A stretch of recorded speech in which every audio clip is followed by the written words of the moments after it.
When truth comes into the world, the star of knowledge advises the magi of it, and they hasten to adore the infant who creates the future.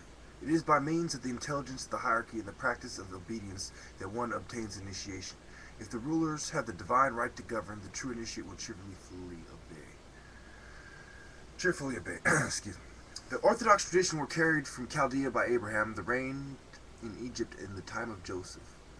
Together with the knowledge of the true God, Moses carried orthodoxy out of Egypt, and in the secret traditions of the Kabbalah we find a theology entire, perfect, unique, like that which in Christianity is most grand and best explained by the fathers and the doctors, the whole with a consistency and a harmoniousness which is not as yet given to the world to comprehend.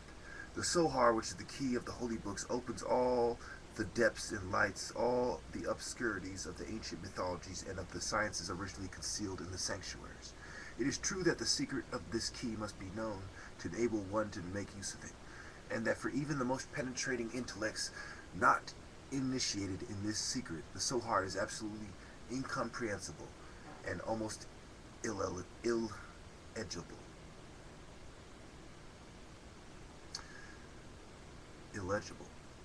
The secret of the occult sciences is that of nature itself, the secret of the generation of the angels and worlds, that of the omnipotence of God. Ye shall be like the Elohim, knowing good and evil. Had the serpent of Genesis said, and the tree of knowledge became the tree of death.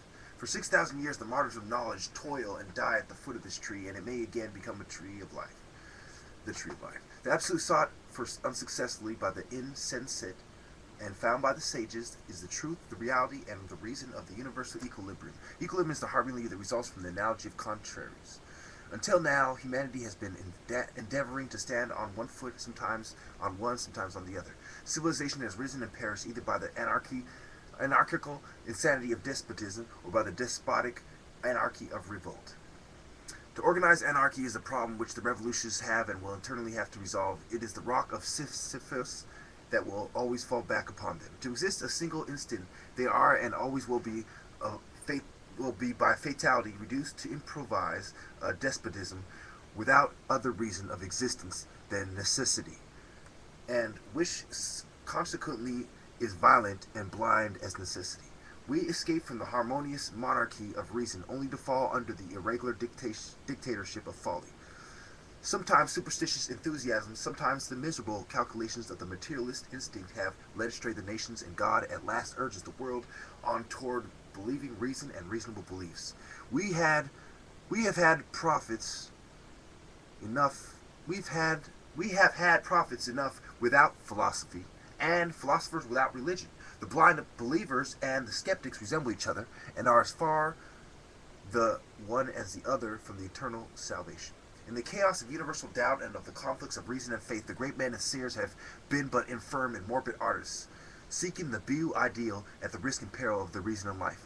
Living only in the hope to be crowned, they are the first to do what Pythagoras, in so touching a manner, prohibits in his admirable symbols. They rend crowns and tread them under foot. Light is the equilibrium of shadow and lucidity. Movement is the equilibrium of inertia and activity. Authority is the equilibrium of liberty and power. Wisdom is equilibrium in the thoughts, which are the scintillations and rays of the intellect. Virtue is equilibrium in the affections. Beauty is harmonious proportions and forms. The beautiful lives are the accurate ones, and the magnificence of nature are an algebra of graces and splendors. Everything just is beautiful. Everything beautiful ought to be just. There is, in fact, no nothing, no void emptiness in the universe, from the upper or outer surface or our atmosphere to that of the sun, and to those of the planets and remote stars. In different directions, science has, for hundreds of centuries, imagined that there was simple, void, empty space. Comparing finite knowledge with the infinite, the philosophers know little more than the apes. In all that void space are the infinite forces of God, acting in an infinite variety of directions back and forth, and never for an instant inactive. In all of it, active through the whole of its infinite.